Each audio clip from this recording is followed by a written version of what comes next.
I really don't believe that a lot of singers, artists, actors, athletes are black folks leaders. You can't be my leader. Yeah. Because you make music, or because you catch a football or hit a baseball or you could tap dance. I don't look at it like that. Every day I wait for like my life on the line. Jungle in these streets, speaking peace on the line. Hustle to increase, put it all on the line. House to spouse, family freedom, walking yards on the line. Every day on the line. Every day. Listen, I'm gonna ask you more questions, man. One thing I always respect about you, it seems like you handled yourself a pretty, like, you know, not presidentially, but diplomatically. You always carry yourself in a diplomatic way. And I always love to see you when I catch you. When you don't see me, I see you when you slide through the set. Oh, yeah. And on your motorcycle. And then when many times I had a chance to look at the home. No security, nothing. Nigga, just slide. You know, because I'll be, you know what I mean? I'm everywhere. Oh, I'm yeah. at East, I'm there. And I said, that's something that I think you need to, well, I don't think you need to, would be nice for you to teach all the other artists, no matter where they're from, how to handle themselves once they get a record deal and don't have to do a lot of shit that niggas like me did. You feel me? Yeah. You know what I mean? I think you'll be a good a leader in that perspective. And I say that because I know you and I've seen you.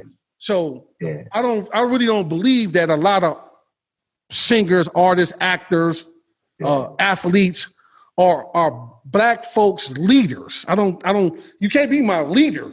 Yeah. Because you make music, or because you catch a football or hit a baseball or you could tap dance. I don't look at it like that. Yes, indeed. Yes. But I believe that you will be a great person.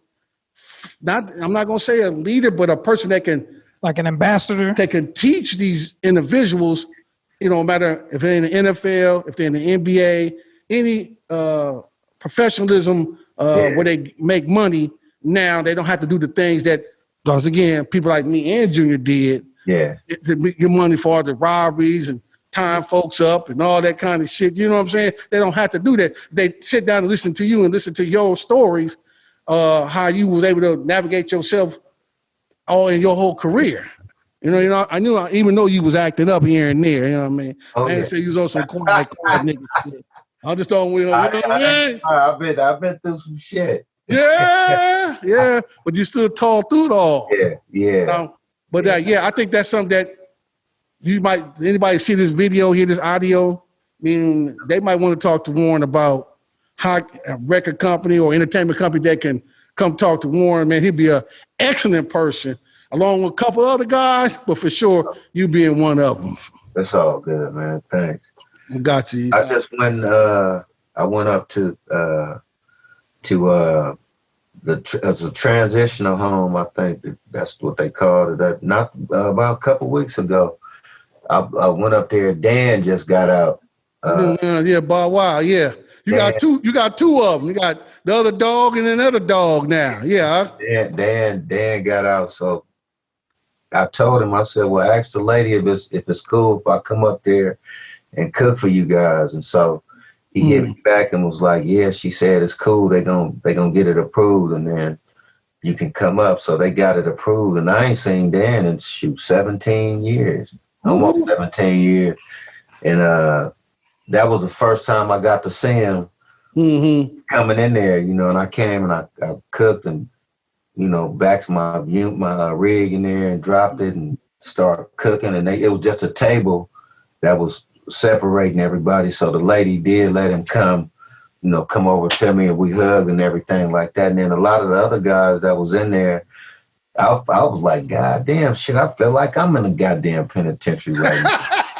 That shit was crazy. Cause you know, you got motherfuckers playing basketball, you got some white dudes here, you got Mexican guys here, you got separation here. Yeah. You know, so at the end of the day, I told all of them, cause it was like everybody kind of moving. Yeah. Procedurally. I told them, I said, look, I said, man, I told them, fuck all of this bullshit, man. Y'all ain't gotta do Yard all politics. stuff in here. We all in this motherfucker together. I'm feeding all of you motherfuckers up. Exactly. And we won right now. So I talked to him and told him about different, like, you ain't gotta be in this motherfucker doing this shit like that. It's too easy to get out there and create a way for you to make money these days. It ain't like it was back then. So I told all of them a bunch of stuff, as far as just, so they don't have to get back in the same situation. Mm-hmm. And it was cool. It was really cool just to talk to a lot of guys. It was one cat that knew me, and actually a couple of them knew me. One cat told me, he was like, man, the last time I seen you, it was 2003 or 2002. And he said, I've been gone since then, and you was real cool, man. I think he was from 40s. I seen him in a club because I used to be all up in LA. And, yeah, I bet you was. You was a little bit of everywhere. I used to bump heads with Hot Dog all the time. I don't know if you know Hot. Yeah, I know Hot Dog's on the yard, but Big Hot Dog, rest in peace. Yeah, light skin. Yeah, him and the other homeboy. They was on the yard in Susanville. Yeah, Hot Dog that nigga was a live wire, but he was cool. Yeah, he was with the shit on the yard with me. That was one of his buddies. And there was another cat that was real tight with my brother-in-law. And I remember the name, but he didn't look the same. I said, damn, Nick, that was you? I've been on that yard, on the line. I said, God damn, you been gone since you was a young teen. Yeah, don't know nothing about real life on the streets. We've been sitting down all those years, man. But I'm glad you brought that up. That was good you brought that up. Something I want to say. At the end of the day, it was cool. It was good. Everybody, the whole, like, I don't know if it was like the yard or whatever it was, everybody came and we took a group picture. I took a bunch of solo pictures with a bunch of cats. And then like, it was a trip though when the food came out. Then you sing like it was a little different even. Yeah, they start smelling Time. Yeah, they start smelling that food. I started seeing some other motherfuckers that didn't come out at all until that food came out. And I was like, God damn shit. Time. Tattoo head, all that shit out. I was like, God damn, man. Johnny, we record. Oh, my bad. Yeah, listen, but it was cool, man. I got a chance to talk to just every side. You know what I mean? And it was cool. And at the end of the day, everybody just came together and we took pictures and shit. And I'm saying this, East Side Lungos in that motherfucker. North Side Lungos, you got Hoovers in there. You had 60s in there. You got Long Beach Insanes there. You had 20s in there. It was every set from everywhere. 40s. You had niggas from Watts everywhere. Niggas off the yard though. Everybody came together and I was like, this shit good food, nigga. When nigga hungry, that bullshit ain't nothing. Listen, before we get off this, right? I'm gonna ask you two things I want to address with you. Uh-huh. And then one is this. For all the homeboys and homegirls, I'm speaking from the homie Big Rock Dog. Oh yeah. And my boy Sinbad.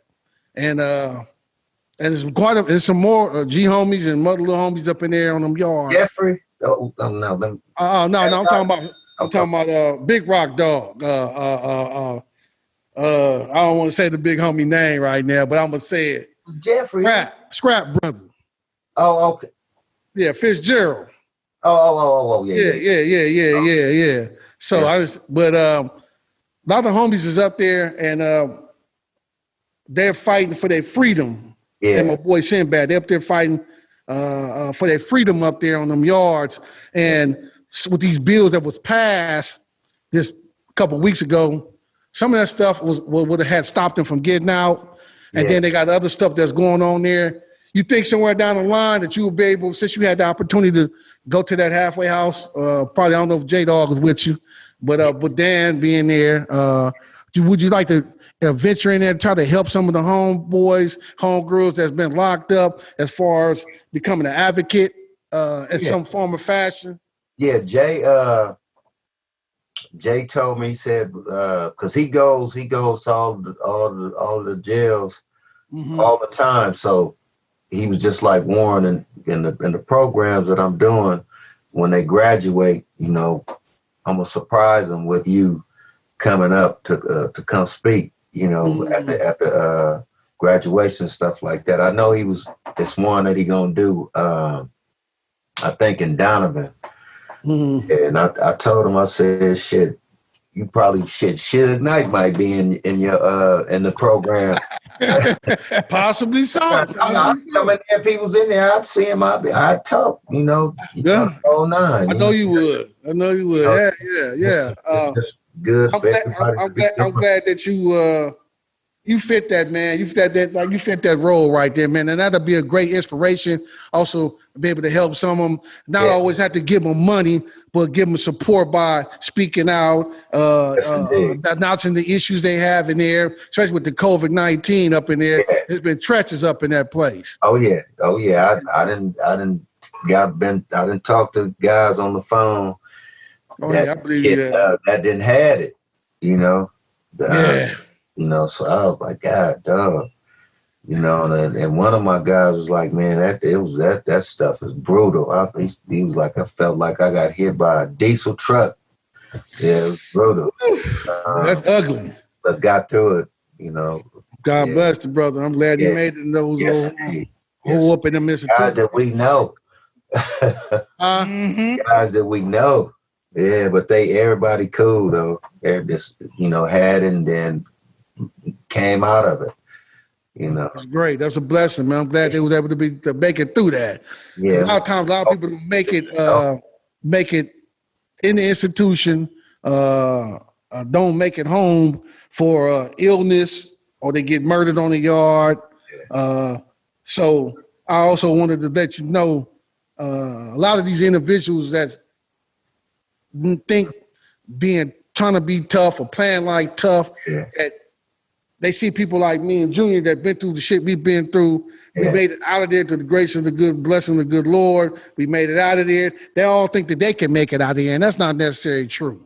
So I need you to continue what you've been doing as far as what you did recently. Nobody knew about that, you know, publicly. Now they will have this video come out. But I'm glad you did that, man. And then you're a great fit. Like I say, you got one or two more homies that you can add and help you out.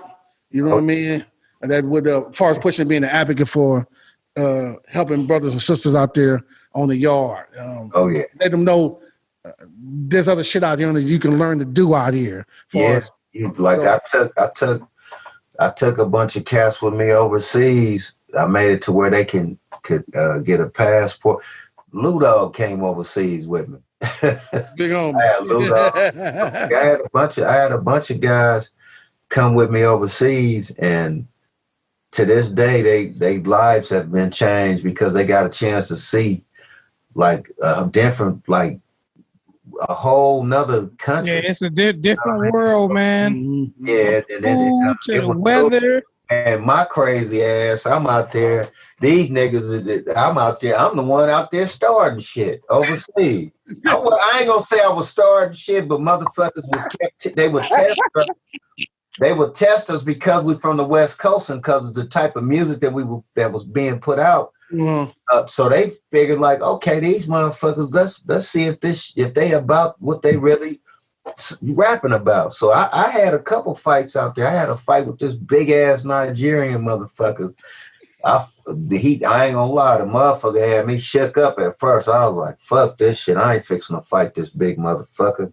So I was like, I feel like a buster if I don't sit up here and get off on him. Let him know what time. And that's exactly what I did. I fired on his ass. I mean, I'm talking about this motherfucker. He was swole. It took damn near the whole motherfucking security at the club to hold this motherfucker because I fired on his ass. And then another cat, I signed autographs and stuff for him, and he got pissed off for some reason, and he like pushed me in, like I'm like, dude, what's up? I took care of you. It's all good, you know. And I'm like, it's cool. So he did it again. Bam, he pushed me. I'm like, look, man. I said, I dig it. I don't know what kind of whatever you own, but don't do it again. Like I'm trying to tell him, don't do it again. And the motherfucker did it again. I slept his butt. I'm telling you, I hit that motherfucker so hard, I got scared. I was like, shit, I hope they trying to keep me out in this motherfucker like they had. I said, I got up out of there, but what I did, all the motherfucking police and shit, they came running into the club. While they running and all that shit in the club, me and my brother-in-law, my same guy, we walked right past all of them. We hopped in the taxi cab. Slid. The hotel. Yeah. It was like, nigga, it was police everywhere around this motherfucker. It was crazy. But it was you know, you have motherfuckers like we was in Paris and we was in a van, so we come out of the show, we jump in the van, all of us in the van, because we headed back to the hotel. This motherfucker came on a scooter and hit the van like the window. Wow! Damn. We told the driver, chase this motherfucker there. So the driver chasing him. Oh shit. We chasing this motherfucker through these little ass alleys, and this motherfucker did a turn, and it wasn't nothing we could do. I was so fucking pissed. I was like, I wanted to catch him so bad. Yeah, Mission Impossible shit. And beat him up. But you know, I was that was like my earlier days, and like you said, shit. I used to get into. I got into a bunch of trouble. It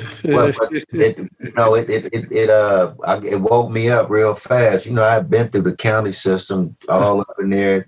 And so I was on my way graduating, and I'm glad you didn't make it to the motherfuckers had me. I ain't gonna lie, they had me. This what changed my whole shit. I was in Santa Monica.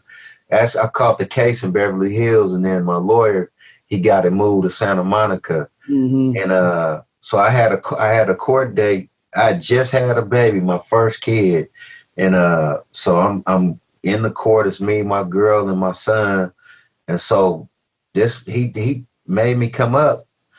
And the motherfucker said, you know, take your belt off and all this shit. They made me take all my shit off. And took me to the back. It was like, that's it. You know, he's out. You know, so they cuffed me, took me to the back. And so I'm in the back, and my lawyer came back there. I was sick. I ain't gonna lie. I was sick. I drove up there. You were the only one sick back then. Back in the case, everybody's sick. So my lawyer came in there. They let him come back, and then the judge came back in that motherfucker. He said, this is what I'm gonna do, Mr. Griffin. He said, I'm gonna give you 5 years of joint suspension. Ooh. He said, if you get pulled over by the police, you get caught with a knife, anything, you get any of that shit. He said, you're going to do every last bit of that shit. And when he said that shit, he said either you could do that or we could just keep you right now and you could do this. And I was like, I said, I want the joint suspension. Run that. Hey, I was like, shit, I'll take that. The joint suspension. And that's what like really changed me to, you know, to pumping your brakes. You know what, man? Yeah, it was like, you know what, man, you got a lot going for yourself. You gotta change. I was like, I gotta change. And so I just stopped doing a lot of shit. And it became, I was like, damn, I ain't gotta do stupid shit to have fun or do this and do that to have fun. You know, this is pretty cool. So I moved because where I was staying at, you know, I was still getting, you know, I was still getting in the mix. I was right off of Downey and South. And, they had clubs and shit right there. Yeah. I just started when I left. Went back to the yard. I heard about it was popping over there. Oh, it was cracking. Yeah. A lot of stuff. Yeah. But I moved, man. I just said, you know what? I'm just gonna move as far away as I can and just, you know, stay out of trouble. Every day I wake feel like my life on the line. Jungle in these streets, speaking peace on the line. Hustle to increase, put it all on the line. House to spouse, family freedom, walking yards on the line. Every day on the line. Every day on the line. Every day on the line. Every day on the line. Every day on the line. Every day on the line.